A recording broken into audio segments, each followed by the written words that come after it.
This podcast deals with disturbing subject matter. Listener discretion and headphones are advised.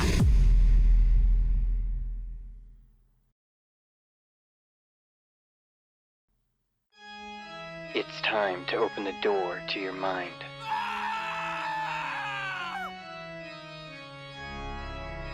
Sit back and listen to true horror.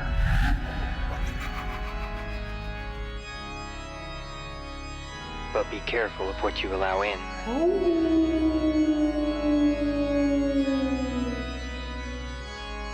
Because it's time to go through the fog.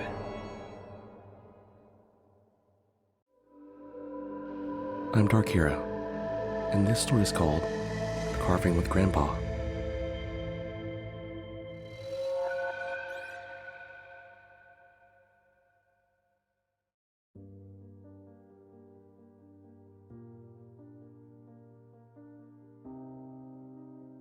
Whenever Halloween comes around, I am filled with so much excitement it's almost unbearable. The crisp fall air, the spooky decorations, and the delightful squeal from costumed children giving me fond memories.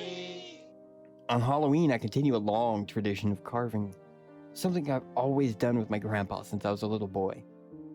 Even after the old man passed, I continued the tradition year after year. My parents abandoned me a couple years after I was born. My grandpa took it upon himself to take me in and raise me all alone.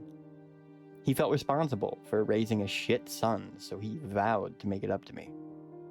He was an exceptional man. Grandpa used to be a surgeon, well respected, full of wisdom, tough as nails, and the strongest man I know. Growing up with him by my side, I felt like I could do anything. It all started when I was just 6 years old. October flew by in a flash, and before I knew it, it was the 31st. Most kids would be excited to go out in their costumes and go door to door, getting candy. But I had other things planned. Earlier that morning, my grandpa and I were having breakfast, and he told me that I was old enough to do something special with him. I excitedly asked what we were going to do, but he just laughed and told me to wait for that night. My grandpa dropped me off at school, and while everyone was talking about their plans for the night, I kept in a corner to myself, ready to see what my grandpa had in store for us. The school day was absolute torture. I hated going to class and being around the rest of the kids. It always made me sick. But Grandpa assured me that that was the normal thing to do. I hated being normal. After school, Grandpa was waiting for me outside with his old car. I hopped into the passenger seat and asked him every few minutes what we were going to do that night. What are we going to do? Grandpa, he smiled and told me that it was something that I was going to fall in love with. We finally reached our home, and he pulled around the back of the house. We both got out, and he positioned himself at the back of the car. He unlocked the trunk and gestured for me to open it. I walked up to the trunk, and with a bit of effort, I pushed it open.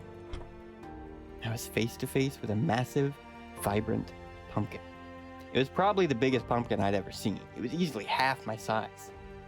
Grandpa let off a boisterous laugh and patted me on the back. He said that starting tonight, I was going to learn how to properly carve. That night, we were in the basement.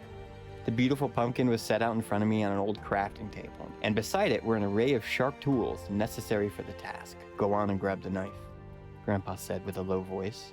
I reached for a large kitchen knife. It was massive in comparison to my little hand.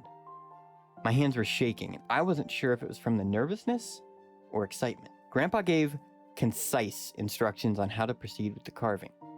I took the tip of my blade and carefully pierced the top of the pumpkin. With the silence of the room, I could hear the knife plunge into the flesh, making such a satisfying noise.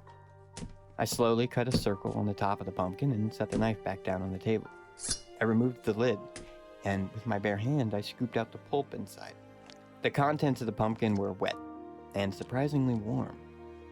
I squeezed the insides and it squished in my grasp. Grandpa chuckled as he saw how happy I was. He tossed me a towel and I cleaned my hands up. Then we continued to carve out the eyes, then the nose, and finally the mouth. When I was done, Grandpa praised me on how well I did and promised that next year we'd carve again. Year after year, that's what we did. For a couple of years, we continued to use pumpkins for our carvings. And then, when I was 9 years old, he let me use small animals. By the age of 10, I could expertly slice up a whole pig. No issues. Grandpa told me that he always had a powerful urge to carve ever since he was a little boy, and he sensed I was the same way. So he wanted to help me get better at it as soon as possible. When I was 13 years old, he surprised me with my first real carving. I got home from school one day and I could hear a muffled scream coming from the basement. Grandpa was proud to tell me that he had found my shitty dad. I can't tell you how fucking exciting I was to see him strapped to that table. That night, Grandpa stayed upstairs, told me to have my fun and to let him know when I was done. So, that's what I did.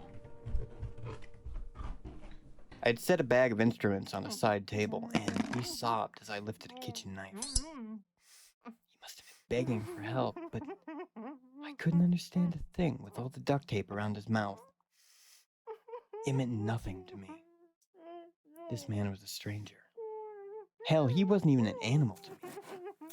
Cutting into him was like cutting into a squishy old pumpkin. He screamed, screamed, and screamed, but I made sure that he felt every bit of my carving. I removed the lid I made of his stomach, and I proceeded to scoop out the contents. His insides were wet and hot in my hands, and I squeezed. My ears were filled with a satisfying squishing noise. I'm not sure how long I took, but I was able to remove his organs and bones until I was satisfied. When I was finished, I was left with an array of bowls filled with my father's insides and an empty husk in front of me. When I got upstairs, I found my grandpa sitting in the living room with half of his head missing, along with a note in his left hand and a smoking gun in his right. It was a simple note that just said, "Happy Halloween." So, ever since then, I continued the tradition. Every Halloween, I find someone to carve. But lately, I don't have to go out anymore. I hear my doorbell ring, and I open my door to find a costumed pumpkin all alone on my doorstep.